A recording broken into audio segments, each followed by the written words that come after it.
Okay, listen to this sentence. Sounds pretty normal, right? Like something you'd say or hear without even thinking about it?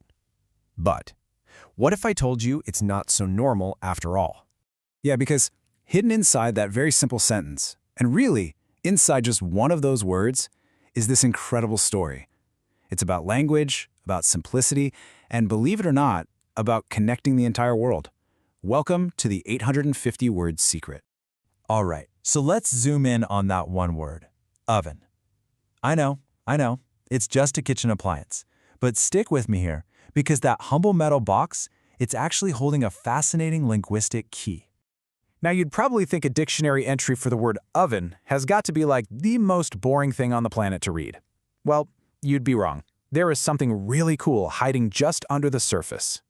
Our first clue pops up in a kind of interesting place, the Simple English version of Wiktionary. It's just this tiny little note, super easy to miss. But that little note, it's the key that unlocks this whole thing.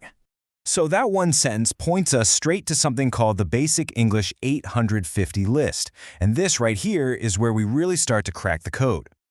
And there it is. That's the note. All it says is, oven is on the Basic English 550 list.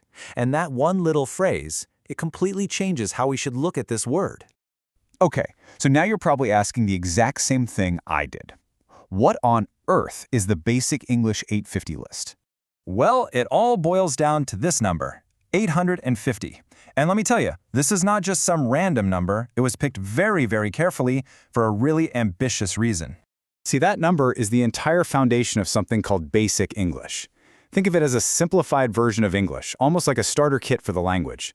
The whole idea was to create a universal tool for communication using just those 850 core words to explain, well, pretty much anything. So, that's the theory. But what does that kind of radical simplicity actually look like? To figure that out, let's head right back to that dictionary entry for oven and see it in action. Just look at that definition. It's so simple, it's brilliant. An oven is for cooking food. It's hot, and people put food inside it. Every single one of those words, cooking, food, hot, people, put, inside, they're all on the list. No fancy jargon, zero complexity. It's so clear that anyone just starting to learn English could get it immediately. And it's not just the words, it's the grammar too. The system uses these really simple regular rules. One oven, two ovens. See? It's totally straightforward and predictable. Heck, even the technical stuff, like the pronunciation guide, is laid out super clearly. The whole point, every single detail, is designed for one thing, clarity. So, why? Why do all this? Why take a language that has like over 1 million words and boil it all the way down to just 850? Well, the answer is all about the incredible power of keeping things simple. The whole point of Basic English was never to replace regular English, not at all.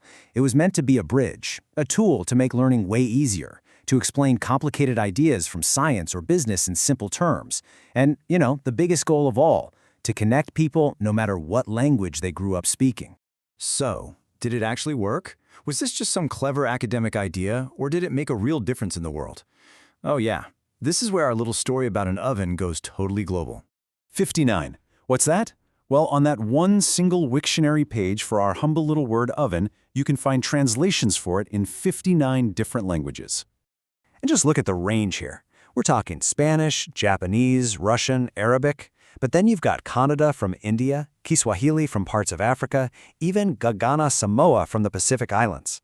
This is so much more than just a list of translations. It's a web of shared understanding, all built around a simple concept. And to think, this whole journey started with just one little note on a dictionary page for the word oven. It led us to this really powerful idea that if we're careful and intentional with our words, we can actually build bridges between different cultures.